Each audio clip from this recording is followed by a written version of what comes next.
قریب تھا تو حضور اکرم صلی اللہ علیہ وسلم نے صحابہ سے بات فرمائی، رمضان کی اہمیت بٹھائی، رمضان کا شوق دلایا۔ اب رمضان کی آمد ہے، 7 باتیں بتائی حضرت محمد صلی اللہ علیہ وسلم نے صحابہ کو رمضان سے متعلق 7 باتیں بتائی۔ یہ 7 باتیں ہر گھر میں اس کے تذکرے ہوں، بچوں کی زبانوں پر، بوڑھوں کی زبانوں پر، مجلسوں میں بیٹھے، صبح سیر کر رہے ہیں، دوستوں میں بیٹھے، یہ باتیں کریں۔ یہ 7 باتیں اللہ کے نبی نے صحابہ سے فرمائی رمضان سے پہلے۔ پہلی بات فرمائی کہ دیکھو رمضان کا مہینہ آ رہا ہے، یہ برکت والا مہینہ ہے، برکتیں سمیٹو، برکتیں، گھر بنیں گے برکتوں سے، مسئلے حل ہوں گے برکتوں سے، پریشانیاں ختم ہوں گی برکتوں سے، پیسوں سے نہیں۔ یہ پیسے کمانے کا مہینہ نہیں ہے، پیسے جمع کرنے کا مہینہ نہیں ہے، یہ برکتیں سمیٹنے کا ہے، برکت سے مسئلے حل ہوتے ہیں۔ بکری 1-2 بچے دیتی ہے، کٹیا 8-10 بچے دیتی ہے۔ ریوڑ کس کے نظر آتے؟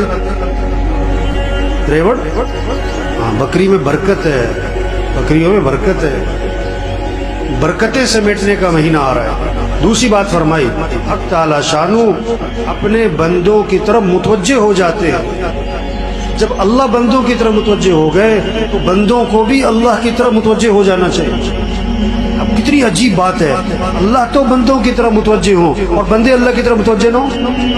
آپ کسی کے پاس جائیں اور آپ کو وہ توجہ نہ دے، آپ کسی سے بات کریں اور وہ کسی اور طرف دیکھ رہا ہو۔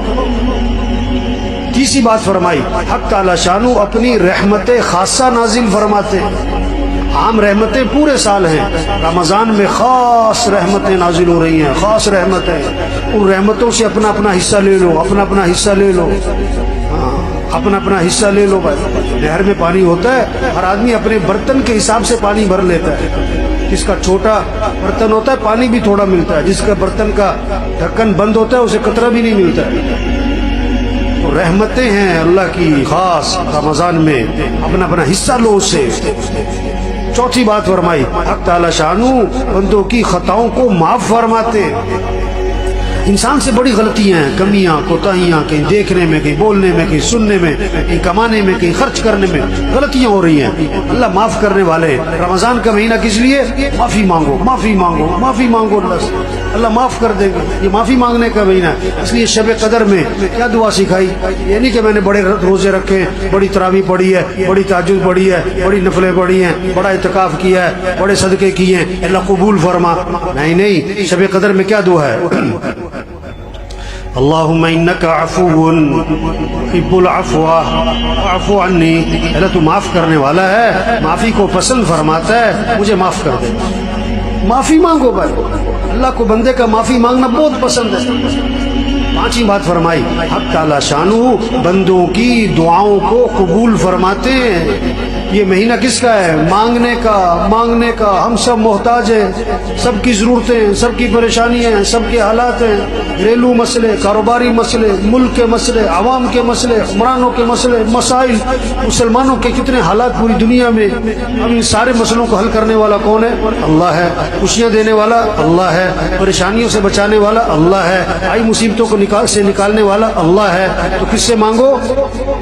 سحری کا وقت کس لیے ہے؟ مانگو اللہ سے، مانگو اللہ سے۔ افطاری کا وقت کس لیے ہے؟ مانگو اللہ سے۔ یہ افطار پارٹیاں نہیں ہونی چاہیے، یہ سب 2 نمبری ہے، کوئی افطار پارٹیاں نہیں بھائی۔ افطاری کرواؤ کن کو؟ جنہیں کوئی نہیں کھلاتا، اور عزت سے کھلاؤ، لائن میں لگوا کے نہیں، سڑکوں پہ جمع کر کے نہیں، عزت سے کھلاؤ لوگوں کو، جنہیں کوئی نہیں کھلاتا، جن کے گھر میں کھانے کو نہیں ہے، عزت سے گھروں میں راشن پہنچاؤ اور اپنی سعادت سمجھ کے پہنچاؤ، اور ان کا احسان سمجھو کہ آپ سے لے لیا، اپنا احسان سمجھ کے نہیں، یہ کہہ کر نہیں کہ تو نامی ہو، نہیں، عزت سے دو لوگوں کو۔ یہ افطار پارٹیوں کا مہینہ نہیں ہے، تو عدلے کے بدلے ہو رہے ہوتے ہیں. اس نے افطاری کی میں بھی افطاری کراؤں, اس نے یہ بنایا تھا میں بھی بناؤں. نہیں نہیں نہیں نہیں, افطاری کا وقت کس لیے ہے؟ مانگو اللہ سے, ہر گھر میں فضا بنے. مستورات کو سمجھاؤ کہ افطاری جو ہے نا عصر سے پہلے کر لو جو کرنا ہے, عصر کے بعد قرآن پڑھو, ذکر کرو. افطاری سے 15-20 منٹ پہلے سب دسترخوان بیٹھ کے دعا مانگو, دعا مانگو, اللہ سے مانگو. اللہ خوش ہوتے ہیں. بس اٹھانے والے فرشتوں سے اللہ فرماتے ہیں جب رمضان کا مہینہ شروع ہوتا ہے کہ اپنی اپنی عبادت چھوڑ دو, اب تمہارا ایک ہی کام ہے کہ روزے داروں کی دعاؤں پر آمین کہتے رہو. یہ مانگنے کا مہینہ آ رہا ہے, مانگو اللہ سے, مانگو اللہ سے. ایک اللہ کی ذات ہے جس سے مانگو تو خوش ہوتا ہے, نہ مانگو تو ناراض ہو. خزانے بھرے پڑے, وہ سخی ہے, وہ کریم ہے, وہ جواد ہے. چھٹی بات فرمائی, حق تعالی شانہ فرشتوں کے سامنے فخر فرماتے ہیں, دیکھو میرے بندے دن میں روزہ رکھتے ہیں, رات کو میرے سامنے قیام کرتے ہیں, رکوع کرتے ہیں, سجدے کرتے ہیں, میرے سامنے ہاتھ پھیلاتے ہیں. گرمی ہے روزہ رکھا ہوا ہے, اور دن لمبا ہے روزہ رکھا ہوا ہے, بھوک لگی ہوئی ہے روزہ رکھا ہوا ہے, کھانا سامنے پانی سامنے نہیں پیتا ہے, کوئی دیکھ نہیں رہا, میرا ڈر ہے. اللہ بندوں فرشتوں کے سامنے فخر فرماتے ہیں, دیکھو میرے بندے روزے رکھ رہے ہیں, میرے سامنے رات کو قیام کرتے ہیں. ساتویں بات فرمائی, حق تعالی شانہ تمہارے تنافس کو دیکھتے ہیں رمضان میں, نیکیوں میں ایک دوسرے سے آگے بڑھنا. یہ کہتے ہیں نا سیزن آ رہا ہے, تو دین داروں کا, ایمان والوں کا رمضان کیا آ رہا ہے؟ یہ نیکیوں کا سیزن, قرآن کا سیزن. یہ رمضان اور قرآن اس کی خاص مناسبت ہے. جبریل علیہ السلام رمضان شریف میں آتے تھے حضور صلی اللہ علیہ وسلم کے پاس اور قرآن کا دور فرماتے تھے, دور فرماتے تھے.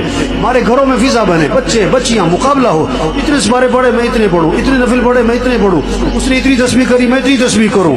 یہ رمضان تنافس, نیکیوں میں ایک دوسرے سے آگے بڑھو. یہ پیسے کمانے کا نہیں, یہ بازاروں کا نہیں, یہ موبائل کا نہیں. یہ رمضان کے مہینے میں موبائل بند کرو, موبائل بند کریں, ٹی وی بند کریں, ٹی وی بند کریں.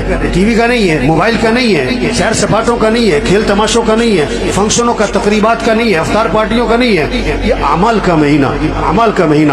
یہ 7 باتیں فرما کر حضور صلی اللہ علیہ وسلم نے فرمایا سخت لہجہ ہو گیا آپ کا, آپ کی الفاظ میں شدت آ گئی, سختی آ گئی. آپ نے فرمایا بد نصیب ہے وہ شخص, بد نصیب ہے وہ شخص جو اس مہینے میں بھی اللہ کی رحمت سے محروم رہ جائے. بد نصیب ہے وہ شخص جو اس مہینے میں بھی اللہ کی رحمت سے محروم رہ جائے. رمضان جیسا مہینہ آیا اپنی برکتوں سمیت, اپنی خیروں سمیت, اپنی رحمتوں سمیت, اور اس نے اس سے کوئی فائدہ نہ اٹھایا, اور رمضان میں بھی اس کی زندگی میں تبدیلی نہ آئی. اس نے رمضان میں بھی گناہوں کو نہ چھوڑا, اس نے رمضان میں بھی برائیوں کو نہ چھوڑا, رمضان میں بھی مسیح میں نظر نہ آیا, رمضان میں بھی جھوٹ نہ چھوڑا, رمضان میں بھی بے حیا برائی کو اور ماں باپ کی نافرمانی کو نہ چھوڑا. بھائی بڑا قیمتی مہینہ آ رہا ہے, اور پتہ نہیں کس کس کا آخری مہینہ ہے, پتہ نہیں کس کس کا آخری رمضان ہے. کتنے پچھلے رمضان میں تھے, اس رمضان میں نہیں ہوں گے, اور کتنے اس رمضان میں ہوں گے, اور اگلے رمضان میں پتہ نہیں کس کا آخری ہے. رمضان اگلے سال بھی آئے گا, ہم ہوں گے کہ نہیں یہ کوئی پتہ نہیں ہے, یہ کوئی پتہ نہیں ہے, یہ کوئی پتہ نہیں ہے. تو سب نیت کرو بھئی اس رمضان کو قیمتی بنانا ہے, انشاءاللہ اس رمضان کو قیمتی بنانا ہے. ایک کام کر لے رمضان قیمتی بنانے کے لیے, نظام الاوقات بنا لے, نظام الاوقات بنا لے. گھر میں سب کا نظام الاوقات بنائے, بچے بچیاں, ابا دادا پوت, سب نظام الاوقات بنائے. یہ سونے کا وقت, یہ اٹھنے کا وقت, یہ نماز کا وقت, یہ قرآن کا وقت, یہ ذکر کا وقت, یہ دعا کا وقت, یہ تعلیم کا وقت, اور یہ دکان مرد ہیں, یہ دکان کا دفتر کاروبار کم سے کم مستورات گھر میں ٹائم بنائے. یہ افطاری تیار کرنے کا وقت ہے, یہ سحری تیار کرنے کا وقت ہے. اتنے بجے اٹھنا ہے, اتنے بجے سونا ہے, اب یہ قرآن پڑھنا ہے, اتنے سپارے پڑھنے ہیں, اتنا ذکر کرنا ہے, اتنی دیر دعا مانگنی ہے. نظام الاوقات بنا لیں, وقت قیمتی بن جائے گا. اللہ سب کو اس کی توفیق عطا فرمائے. نیت کریں, دعا مانگیں, کوشش کریں. اللہ ہمیں توفیق عطا فرمائے.